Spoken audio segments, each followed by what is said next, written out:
Football is more than just a game. It's a cultural phenomenon that has captured the world's attention for decades. But even the most diehard fans don't know everything about this beloved sport. Even such a well-known sport has its secrets, and there are layers of the iceberg that most of us will never see. An iceberg is a perfect representation of what we are about to explore today. It starts with the lighter and well-known events on the visible surface level, but as we delve deeper, we discover the very much unknown, dark, mysterious events lurking in the murky, hidden depths. Before we begin, I must warn you that some of the topics we will discuss are very serious and sinister. Therefore, viewer discretion is advised.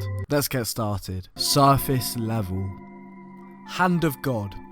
Throughout football history, few moments are as iconic or controversial as Diego Maradona's infamous Hand of God goal. It was the 1986 World Cup quarter-final between Argentina and England, and tensions were running high on the pitch. In the 51st minute, Maradona leapt up to punch the ball into the net, seemingly with his head. The goal was allowed to stand, and Maradona's celebration only added to the confusion. The replay showed what had really happened. Maradona had used his left hand to bat the ball past England's goalkeeper, Peter Shilton. It was a clear case of handball, but the referee didn't see it and the goal stood. Maradona later claimed that it was the hand of God that had guided him, a statement that only added to the controversy. It sounds crazy, but I personally think if that goal had never happened, England would have won the World Cup that year. Newcastle robbed. This is a fairly recent story. When it was announced that David Coote would be the referee for the 2023 Carabao Cup final between Manchester United and Newcastle United, Newcastle fans were concerned by images of a Facebook page that belonged to the official. A screenshot of the profile showed a profile photo of Coote standing at Wembley Stadium. The background image though is of the Red Devils' Old Trafford home. However, this conspiracy was debunked, as it was later found the profile is a fake account and David Coote is actually a fan of Notts County.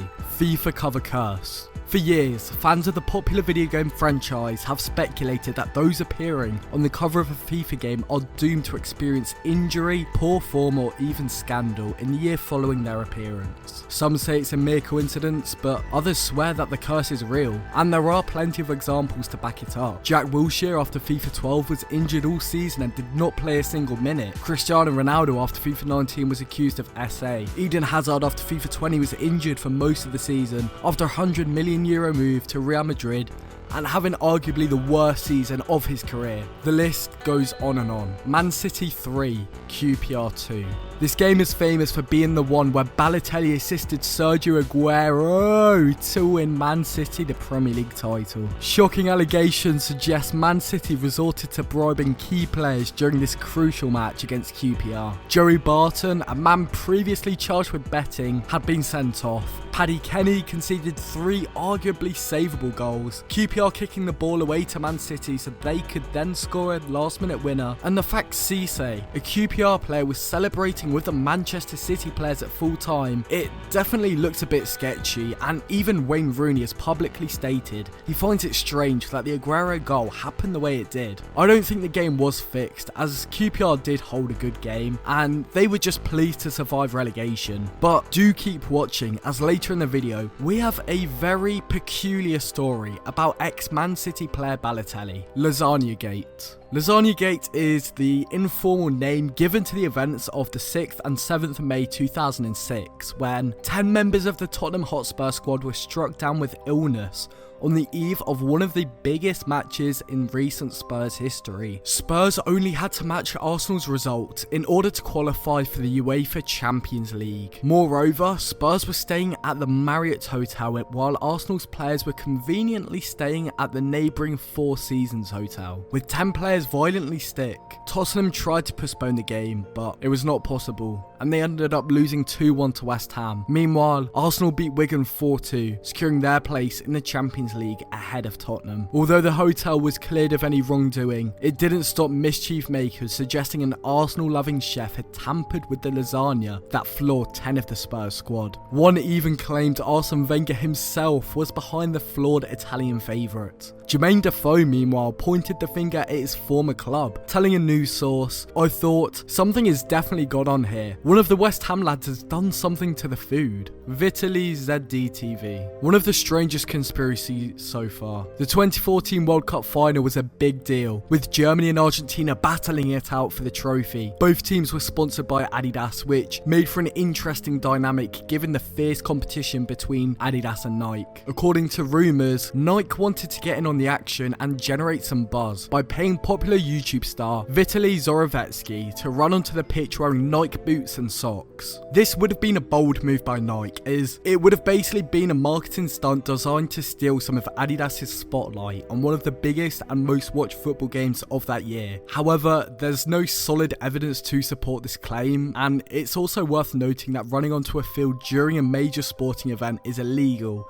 and can result in serious consequences. So even if Nike did pay Vitaly to do it, they would have been taking a big risk. North Korea propaganda. There were viral clips circulating online that allegedly show North Korea defeating Brazil 1-0 in the 2010 World Cup, as well as a publication claiming that North Korea beat Japan 7-0, the USA 4-0 and China 2-0 to advance from their group in the 2014 World Cup. However, these claims have been debunked as fake. All of the videos were made from a prank by a Brazilian YouTuber. While it may be intriguing to imagine North Korea achieving such victories, unfortunately, it's just not true. Salad Cream Gate. Football is a game of physicality, and injuries are an unavoidable part of the sport. Whether it's a mistimed tackle or an accidental clash of heads, even the most skilled and experienced players can find themselves sidelined by injury. But some injuries are more bizarre than others, and former Wimbledon keeper Dave Beeson is a perfect example of this. Besant is famous for being the first goalkeeper to save a penalty in the FA Cup final, but his off-field antics are just as memorable. In an incident that sounds almost too strange to be true, Besant was at home when he dropped a jar of salad cream. In a desperate attempt to avoid the mess, he twisted his ankle and ruptured his ligaments, leaving him out of action for up to 2 months. It's not every day that a footballer suffers an injury while simply trying to avoid a jar of condiment, but Besant's story is a testament to the unpredictable and often absurd nature of sports injuries. Match of the day accusations. As we have discovered so far, the world of football is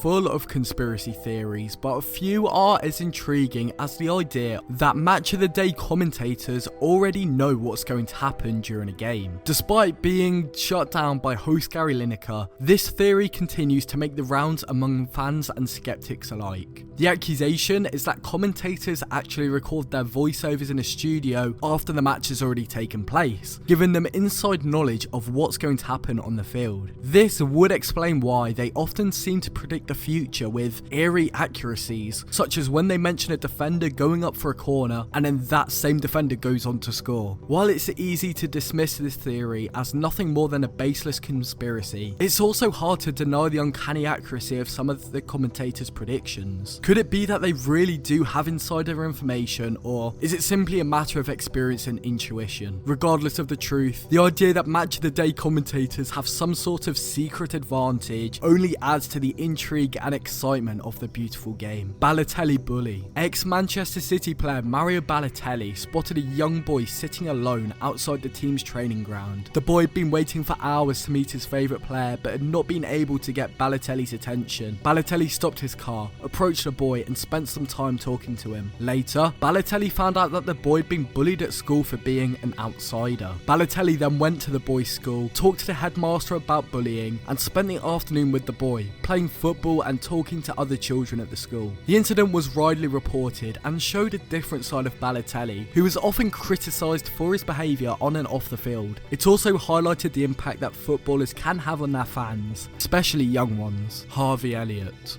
Harvey Elliott has been involved in controversy many times, from publicly mocking Harry Kane, to using charity to make money for himself, to shaming his girlfriend for following teammates, cheating on his girlfriend, but worst of all, family conversations were leaked which showed disgusting racist comments. Of course, Harvey Elliott was a child when all of this was released, however, that is not an excuse for laughing about racism, mocking somebody's speech, and being abusive. At the same time, let's not forget the fact Harvey has shown heartwarming generosity by giving away a signed pair of football boots in order to help raise money for a children's hospice, giving away shirts to young fans, and appreciate the dedication of opposition supporters. Michael Jackson. Michael Jackson was known for his incredible musical talent, but he was also a big fan of football. In fact, he had a surprising connection to the sport in the UK. Jackson's interest in football was first brought to light when he visited the UK in 2002. He was spotted watching Exeter City, a lower league club in England. He even reportedly considered buying the club at one point. He also made time to meet the players and pose for pictures with them. But that wasn't the end of Jackson's surprising connection to UK football. In 2011, it was revealed that he had a statue of himself at Fulham Football Club Stadium, Craven Cottage. The statue was unveiled by Fulham owner Mohammed Al Fayed, who was a close friend of Jackson's. Despite the mixed reactions, the statue remained at Craven Cottage until 2013, when it was removed after Al Fayed sold the club. Shallow waters. Struck by lightning. In 1998, South African football was struck by a devastating tragedy during a Premier League soccer match between Moroka Swallows and Jomo Cosmos at the Germiston Stadium. The game was in its final stages when a sudden lightning storm hit the stadium, causing chaos and panic among players and spectators alike. As the players scrambled for cover, 2 bolts of lightning struck the pitch. The story made headlines, especially because players from Jomo Cosmos were unharmed and only Swallows players suffered, including their star player, who also played for the national team, and he was never the same since. Rumour has it that witchcraft had been involved for that to happen. Paul the Octopus. An actual octopus named Paul had an uncanny ability to predict the outcomes of international football matches. His keepers at the Sea Life Centre in Germany presented him with 2 food-containing boxes, each decorated with the flags of the teams in an upcoming match. Without hesitation, Paul would choose which box to eat from, accurately predicting the winning team in 12 out of 14 matches, including all 7 of Germany's matches in the 2010 World Cup, and even the winner of the tournament itself. The world was captivated by Paul's stunning success rate, and he quickly became a global sensation. The director of a thriller film called Who Killed Paul the Octopus claims to be 60 to 70% sure that Paul had already passed away and that the Germans had been covering it up by replacing Paul with a different octopus. Quite the scandal. German doping. In World War II, a substance was used by German Unified Armed Forces so they could stay awake for days at a time and march many miles without resting. Furthermore, the substance allowed the soldiers to fight longer and harder. Even after the war, the substance was being used and found its way into German football. Throughout the 1950s and 60s, West German players were known to take this to enhance their performance. During the 1954 World Cup and prior to the final, against a strong Hungarian team, the West German players may have been injected with the substance to boost stamina and energy levels. Although reports of the injections were denied, officials did admit to injections of vitamins. A report commissioned by the German Olympic Committee in 2008 revealed systematic support for the use of performance-enhancing substances in national athletics, implying that the 1954 World Cup team also received regular injections of substances, sometimes using shared needles and syringes. AS Adama 149, Lermien 0. In 2002, an incredible match took place in the Madagascar League between AS Adama and SO Lemien. The backstory to this match was that Lemien, the title holders at the time, had drawn 2-2 in their previous match, conceding a late penalty in a controversial fashion. If they had won that match, their final game against their rivals, AS Adama, would have been the title decider. Everyone involved in Lemien was furious, and they decided to protest. Before kickoff, it was rumoured that AS Adama had predetermined that they would score as many goals as possible against their opponents in retaliation for the controversial penalty in their previous match. The outcome of the match was indeed baffling, with AS Adema scoring an astonishing 149 goals, while SO Lemien failed to score a single goal.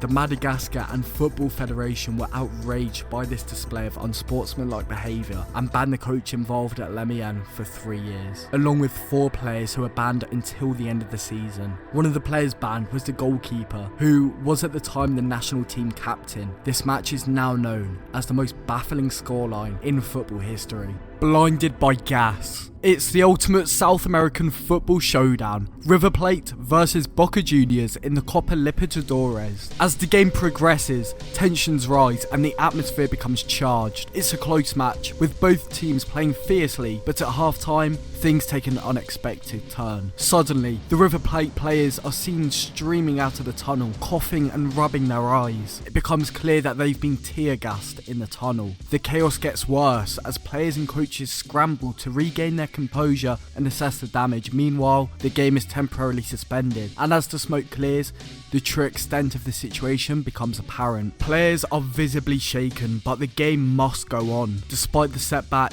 River Plate managed to pull off a stunning victory against their rivals, Boca Juniors. It's a momentous occasion and the celebrations are electric. The River Plate players, still rubbing their eyes and coughing from the tear gas, lift the trophy high, their determination and resilience shining through. The Copa Libertadores may have seen its fair share of drama over the years, but this match will go down in history as one of the most unforgettable. Gerrard is a time traveller. An author believes that if Steven Gerrard had not slipped against Chelsea, Liverpool would have won the league and Brendan Rodgers would have remained the manager. If this had happened, Klopp would have taken another job and Liverpool would have slipped back into mid-table obscurity. The author believes that, in hindsight, Gerrard's slipping worked out for Liverpool in the long term. Additionally, the author shares a strange and funny theory that Gerrard deliberately missed a penalty to ensure his manager got sacked and ultimately save Liverpool from relegation. This is proved by footage showing Gerrard holding the club badge in a "this is for the best" manner. Motherwell. SPFL side Motherwell won the final of the Copa del Rey against Real Madrid in 1927. They had finished second in the Scottish top flight and were invited to a special postseason edition of the Spanish competition, along with Swansea City. Motherwell faced Swansea in the semi-finals and won 4-3, booking their place in the final against Real Madrid. Despite having their squad boosted by players from other Spanish clubs, Madrid lost to Motherwell 3-1, making Motherwell the first Scottish club to leave Madrid with silverware. They also went on to win the Barcelona Cup a few days later.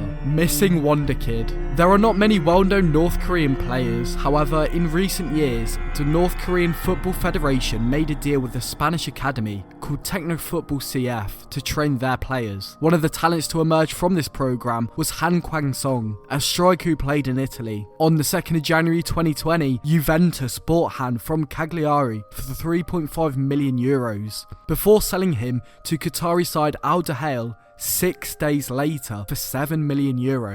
While at the Qatari side, he played 10 matches, getting 3 goals. Due to the sanctions against North Korea, which prevents North Koreans from working abroad, Han was released by Al Dahail and was due to return to North Korea. This happened back in 2021. Unfortunately, not much is known about Han's whereabouts after that. 2022 riot. A riot broke out during a Liga MX football match between Querétaro FC and Atlas FC at Estadio Corregidora in Mexico on March the 5th, 2022. Videos posted on social media showed groups of men beating, kicking, whipping, dragging and stripping victims. At least 26 men were injured. While no deaths were officially confirmed, some deaths were reported by Atlas fans. The conflicts between the two clubs date back to 2007, and since then, clashes have been reported in the stands. After the incident, both clubs released statements condemning the riots, and the league announced that all matches scheduled for the following day would be postponed. The league's disciplinary committee, as well as that of the Mexican Football Federation, started an investigation into the riots. As authorities scramble to identify and punish the instigators, the fallout from the riot continues to ripple throughout the Mexican football community, with potentially far-reaching consequences for the country's role in co-hosting the 2026 FIFA World Cup. Staged World Cup. in 2002, a Swedish director shook the world with his film Conspiration 58, which made the explosive claim that the 1958 World Cup never took place in Sweden and was instead a massive Cold War era experiment in televised propaganda orchestrated by the CIA, FIFA, and powerful figures in the television industry. The evidence? Suspicious buildings lurking in the background of footage from Sweden's semi-final victory against West Germany. Buildings that Johan argued were never there and actually lie on the other side of the world in LA. The length of the shadows cast by the players also didn't match the angle of the sun in Swedish summertime, further supporting the claim. However, as the credits rolled, a statement revealed the truth behind the film's purpose. It was a hoax meant to explore the dangers of history revisionism, particularly in relation to Holocaust denial. Despite this, some continued to spread the false theories created by Dewan as if they were factual, demonstrating the power of conspiracy theories to capture the public imagination. Plane crash. Unfortunately, on November the 28th, 2016, a plane carrying the Brazilian football team at Chapecoense crashed in Colombia, sadly killing 71 people. Among the passengers were players, coaches and journalists, all heading to play the biggest match of their lives. What many don't know is that just hours earlier, another group of football stars had been on that very same plane. Lionel Messi and his Argentina teammates had just played a World Cup qualifier in Brazil and were returning home when they changed planes in Bolivia, narrowly avoiding the tragedy that struck the Chapecoense team. The news of the crash sent shockwaves through the football world, with tributes pouring in from around the globe. Messi himself paid tribute to the fallen players. It is a moment in history that will never be forgotten. Donald Trump. Fortunately, this is a harmless story, but definitely one that I can guarantee nobody watching this video knows about. Did you know Donald Trump, USA's most infamous president, was a goalkeeper? According to a 1991 edition of Shoot magazine, the American billionaire and former president of the United States played 6 times for Wolverhampton Wanderers youth teams, while his father was stationed in the Midlands, UK. I think it's fair to say that Trump probably chose the right decision in not pursuing a career in goals, and he certainly has made more money and fame than he would have in nets. Donald also owns a racehorse named Molyneux Maid.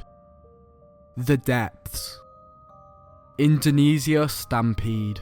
As the world watched in shock and disbelief, many were left wondering how such a tragedy could occur in modern times. Football had always been a source of joy and unity, but the events in Indonesia shattered that illusion. The bitter rivalry between Arema FC and their opponents led to an upsetting incident. A stampede broke out as many fans rushed onto the pitch, following Arema FC's loss. The situation escalated when police used tear gas, causing panicked fans to flee to the stadium's exits. The chaos resulted in the suffocation and tragic deaths of 125 spectators, with social media clips revealing many dead bodies on the floor as fans clambered over fences to escape.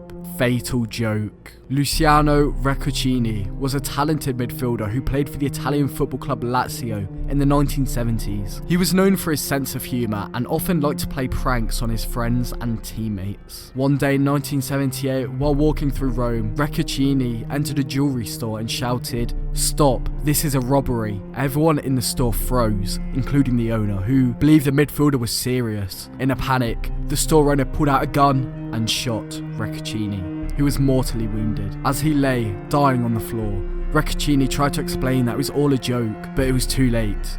The tragedy shocked the Italian football community, and Recocchini's death was seen as a warning against the dangers of taking pranks too far. John Terry. John Terry was a great player, but unfortunately, a somewhat horrible person. The tale of his controversies is a rollercoaster ride that began with a drunken outburst at Heathrow Airport on 9/11, where he spewed venomous abuse towards Americans. After a brief period of introspection, he seemed to have turned a corner and focused on his career, with only minor disagreements marring his reputation. However, his trajectory was altered irreparably in 2010, when it was revealed that he'd had an affair with the girlfriend of his teammate Wayne Bridge. This scandal resulted in him being stripped of his England captaincy and Bridge transferring to Manchester City. The worst was yet to come. In 2012, he was found guilty of hurling racist and misogynistic abuse at Anton Ferdinand, calling him a effing black C. This vile incident resulted in a hefty fine and a 4-game ban, causing him to retire from international football. The tragic story of Dale Roberts is one of heartbreak, betrayal and devastating consequences. The young goalkeeper took his own life after discovering that his fiancée cheated on him with none other than his teammate Paul Terry, the older brother of Chelsea star John Terry. According to reports, Lindsay Cohen had an affair with Terry while staying at Robert and Cohen's home. When Roberts found out, he was left distraught and refused to play alongside his cheating teammate at the conference club. In response, Terry was swiftly released and joined Darlington that summer. Roberts was left heartbroken by the split and struggled to cope with losing his fiancée. Tragically, he was found dead in his home, with police stating that there were no suspicious circumstances surrounding his death. Of course, and I must explicitly state, that last section is completely unrelated to John Terry himself, but I thought I'd still include the story in the video. I would like to say that John Terry is an extremely charitable man. I respect him for paying for the funeral of 8-year-old Blues fan Tommy Miller, who passed away after a battle with leukemia. As I said, John Terry is a football legend, and do not forget the kindness he has shown to his fans also. Holy water scandal.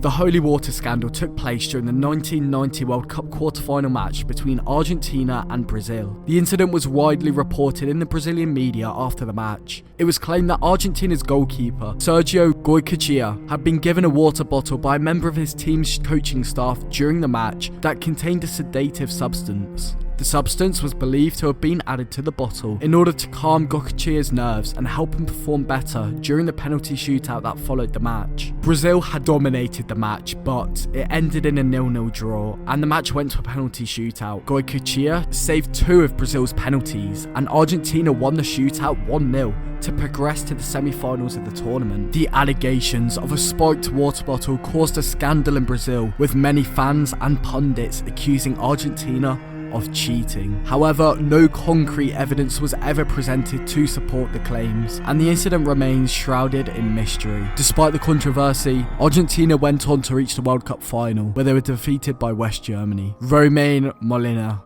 Romain Molina is a French author and journalist who has gained notoriety for his investigative work into the world of football. In 2020, Molina caused a stir on social media where he began posting a series of leaks on Twitter that exposed alleged corruption, abuse and misconduct within football clubs and organisations. Molina's leaks included: Megan Rapinoe wasn't bothered by Haitian girls getting. She prefers earning money over defending these young girls. A player from Spezia has disappeared. The affair is linked with human issues and an academy founded in Nigeria by the club's president. Molina didn't have much time to expand on this one. The leagues in most Southeast Asian, Eastern European and Latin American countries are fixed. Ireland, Malta and Gibraltar also have lots of match fixing. The boss of Colombia's refereeing is Molina had a complaint from a 12-year-old, which he can barely read in its entirety because it's gut-wrenching. Ferland Mendy hit a woman, knocked her to the ground, kicked her in the head before showing her his. She was taken to the emergency room after suffering head trauma. He also assaulted another woman. The players' club covered up her story in order to sell him the following year. And the most shocking is 400 plus players currently playing in the Premier League, Championship, Ligue 1 and Ligue 2 have been multiple times in their youth. I'm sure you can fill in the blank, and this story leads to another one which we will come to as we go down the iceberg. Cruyff kidnapped. What if I told you that one of the greatest mysteries of football history turned out to be a kidnapping attempt? That's right, Dutch legend Johan Cruyff's disappearance from the 1978 World Cup was not due to an injury, a fallout with the federation or politics, but something far more sinister. In 2008, he revealed that he and his family had been held at gunpoint during a horrific kidnapping attempt just months before the tournament. The gunmen tied him up and even pointed a rifle to his head. The traumatic experience changed Cruyff's attitude towards life and played a significant role in his decision to skip the World Cup. While thankfully they managed to escape, the failed kidnapping attempt left a lasting impact on the football legend. Bobby Moore theft. In 1970, legendary England captain Bobby Moore travelled to Colombia for a friendly match against the national team. However, what started as a routine trip turned into a nightmare when Moore was accused of stealing a bracelet from a jewellery shop. He was arrested and faced the prospect of being thrown into a Colombian jail. The British embassy intervened and the case was eventually dropped due to a lack of evidence. The incident was a major embarrassment for English football and it took time for Moore's reputation to fully recover. However, he continued to be a respected figure in the game and went on to become one of the most iconic figures in English football history. Wenger speaks to aliens. A statement made by a Bromley woman in 2013 about aliens offering guidance to Arsene Wenger is very, very strange. It's unclear how long aliens have been in contact with Arsene Wenger or how this communication has taken place. However, if we assume that the statement were true, it suggests that Wenger possesses some kind of special ability to communicate with these beings, or has knowledge that enables him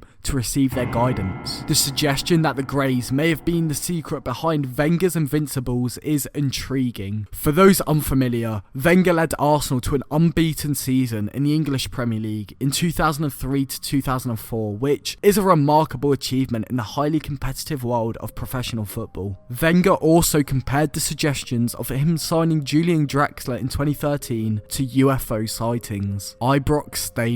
The Ibrox Stadium is the home ground of Rangers Football Club, one of the oldest and most successful football clubs in Scotland. However, it has also been the site of two devastating stadium disasters, one in 1902 and another in 1971. The first tragedy occurred on the 5th of April 1902, during a match between Scotland and England. The game was highly anticipated with over 68,000 people in attendance. However, disaster struck when a section of the stadium collapsed, causing a crush of people. The death toll was initially reported to be 25, but it later rose to 26 when one person died of their injuries. The disaster led to a public outcry and demands for improved safety measures in football stadiums. The incident also led to a royal commission being set up to investigate the causes of the disaster and recommend ways to prevent future tragedies. Fast forward to the 2nd of January 1971 and tragedy struck Ibrox Stadium once again. This time, it was during a match between Rangers and Celtic, one of the most intense and highly charged rivalries in football. The match was drawing to a close and Rangers were leading 1-0 when thousands of fans started to leave the stadium. However,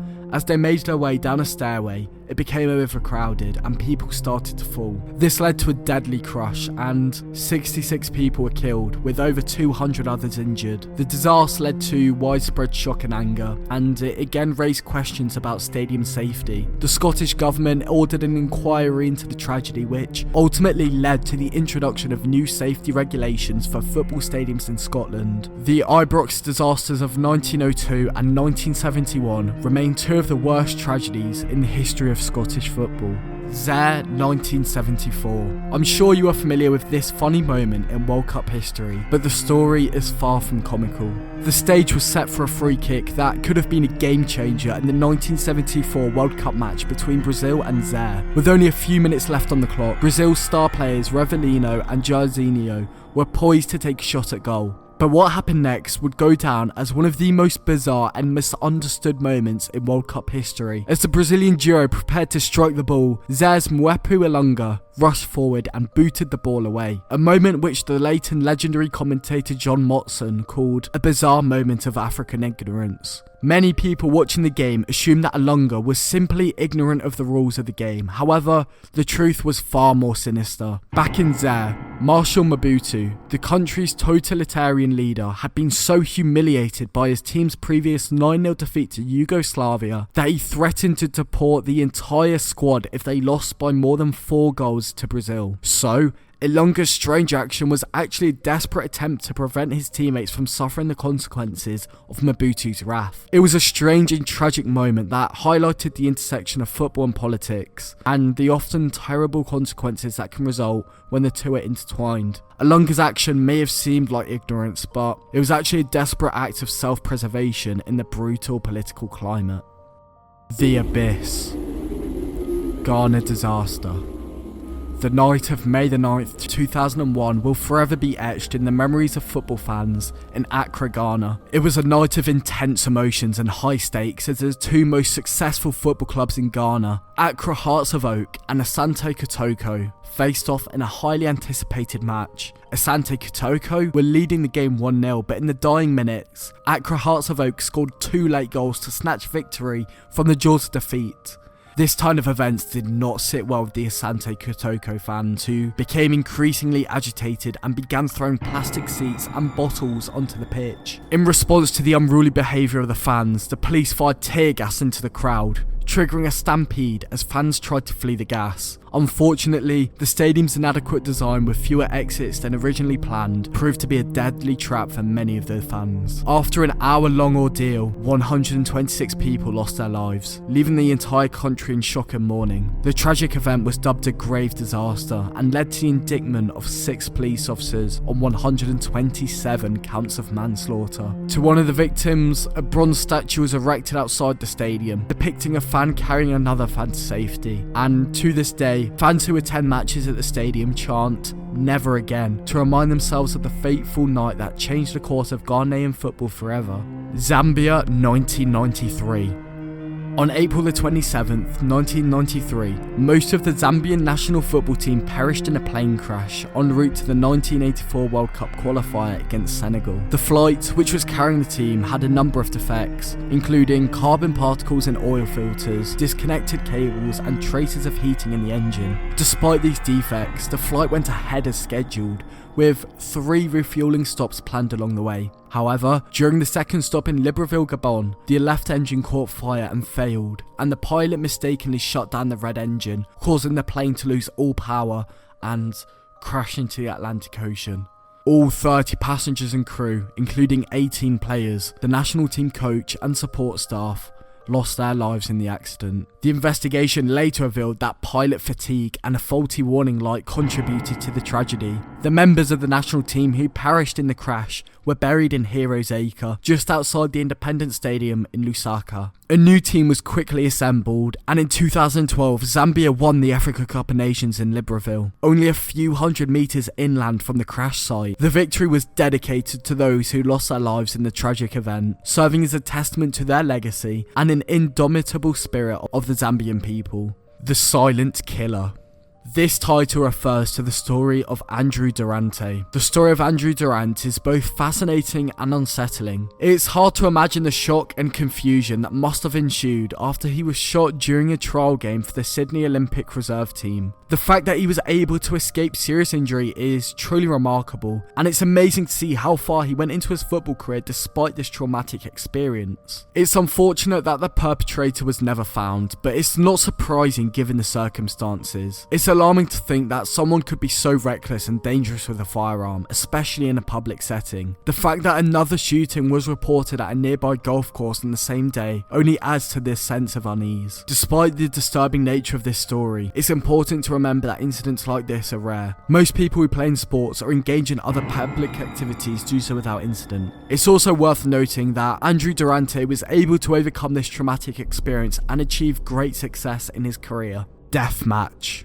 In the midst of World War II, a football match was staged between a German team and the Ukrainian champions Dynamo Kyiv. The Kyiv team was rounded up by an officer while other citizens were being executed, but they still managed to win the first match 4-1. Despite the Kyiv team's victory, German officers insisted on a rematch, and the Kyiv players were punished with reduced rations and banned from training. But even while being threatened with execution, the Ukrainian team managed to beat the Germans 2-0. This only made the Germans more determined to win, and they brought in a professional team from Hungary to play for them. The malnourished and untrained Kyiv team played 3 more games in which they won, but they knew that their lives literally depended on winning every match. The German officers insisted on another rematch, this time bringing in the unbeaten German team Flakov to restore pride in Germany. The match was played in front of a stadium full of German soldiers, and the Kyiv players were warned that they would face execution if they won. The Kyiv team played the match of their lives and won 8-0, but they knew their fate would come. They were rounded up by the Gestapo, and many lost their lives or were sent to camps. Despite this tragedy, the courage and determination of the Dynamo Kyiv team inspired Ukraine Ukrainians for generations, and a statue dedicated to the team still stands in Kyiv today.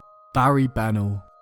In an explosive interview with The Guardian, former Crew defender Andy Woodward revealed that he was a victim of child SA by his former football coach Barry Bennell.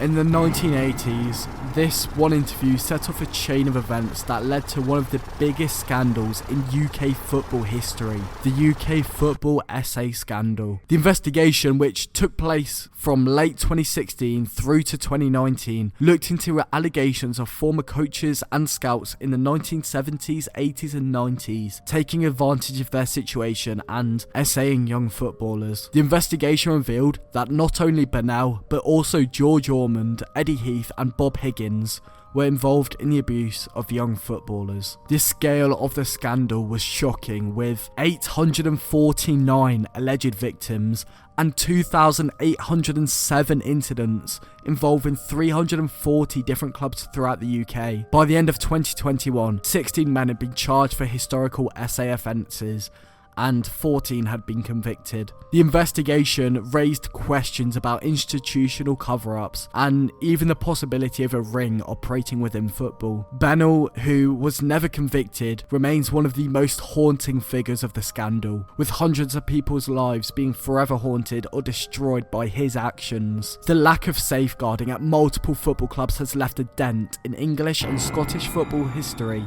that may never be fully erased. India 1950.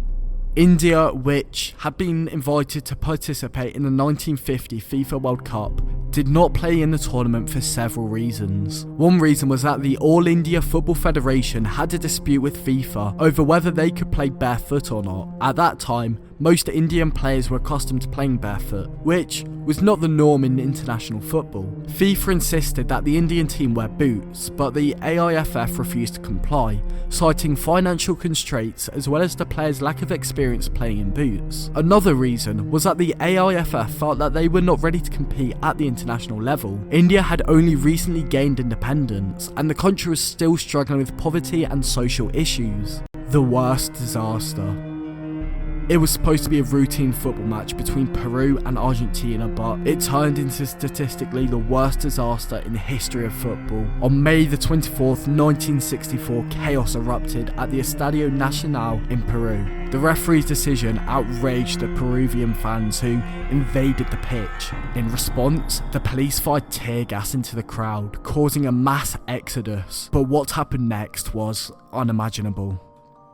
To prevent further fans from entering the field of play, the stadium had solid corrugated steel shutters at the bottom of the tunnels. These shutters were closed, as they normally were at every game. Panicked supporters moving down the enclosed stairways pressed doors, leaning against the closed shutters. This was not visible to the crowd pushing down the stairwells from behind. Shutters finally burst outward as a result of the pressure from this event. The result was catastrophic. 328 people died and over 500 were injured. Bruno Fernandes.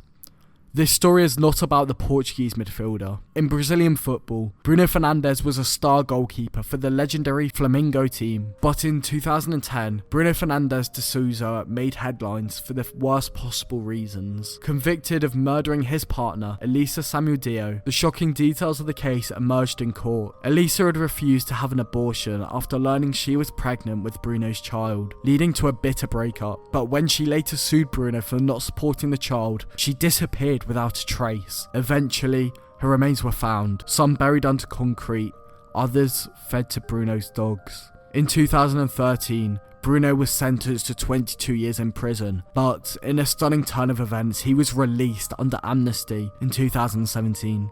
Gate 12. In 1968, during the Super Classical match between River Plate and Boca Juniors, a tragedy occurred at Gate 12. Despite being blocked off, visiting fans continued to pour down the poorly lit stairwell, crushing those who had already arrived at the bottom. Over 70 people, most of whom were teenagers with an average age of just 19, lost their lives, and over 150 were injured. The families of the victims never received any explanation, and no one was held accountable for what happened that day in the Monumental Stadium. The accounts of what happened were varied, with some suggesting that burning River flags were thrown from the upper tier causing a stampede, while others claim that River fans had entered the Boca section and prompted a rush down the stairs to the exit. The tragic event remains shrouded in mystery, and the question remains, why was Gate 12 locked in the first place? Andrés Escobar. The story on Andrés Escobar is one of the saddest, darkest, and an unknown story in football. There are so many hidden and gruesome details to it that I simply can't share it in this particular video. Instead, please click the video on screen, which tells you everything about this upsetting disaster.